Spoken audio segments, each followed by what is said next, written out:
सुने वाले मित्र, माँ का ममता पलब पार होता है संसार में। बतावा गया कि माई 9 महीना अपने बच्चा के पेटे में रखत है।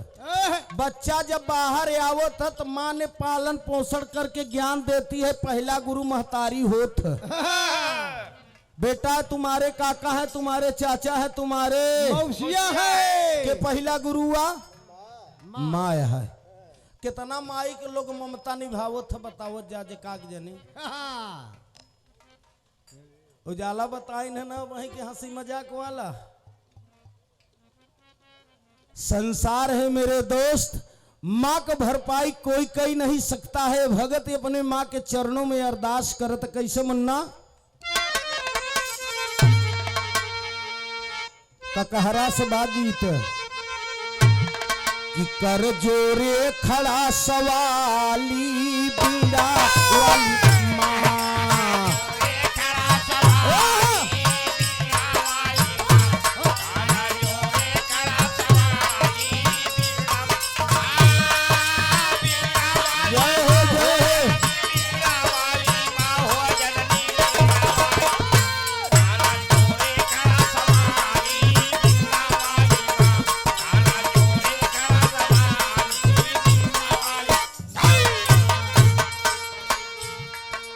खप्पर वाली माँ जगदम्बे तेरे सहारे गाई जी।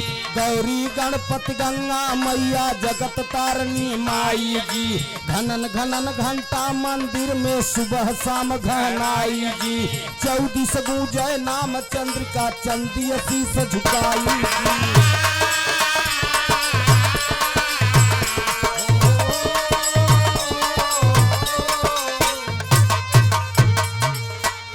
छप्पन कोटि भवानी आओ, 56 कोटि भवानी आओ।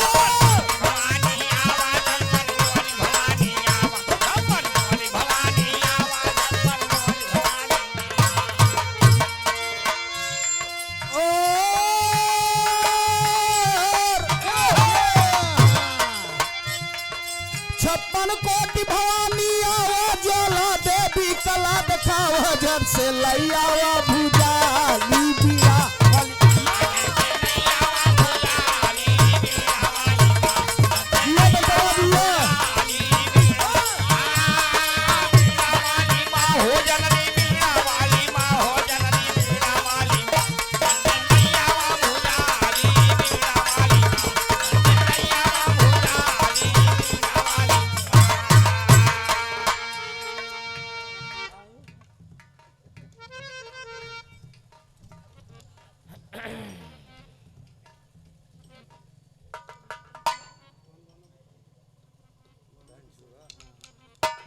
ये हमार गुरु भाई हैं धनचूहा के धरती से।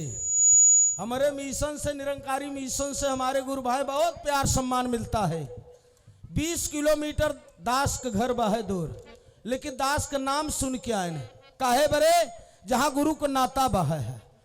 आपके ओर से बाद महा पुरस्कार सुंदर पुष्पहार बैठ जा। 51 रुपया का महा पुरस्कार से सम्मान किए। सतगुरु माता जी सुखी रखे। नदिया एक है लेकिन घाट बहु।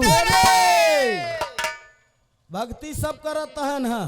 भक्ति की मीरा, भक्ति किया प्रहलाद, भक्ति किया भभीषण, परिवार से नाता अब आजकल का भगत नहाए में 5 मिनट लागत, कपारे पर आधा घंटा नस्का छाट।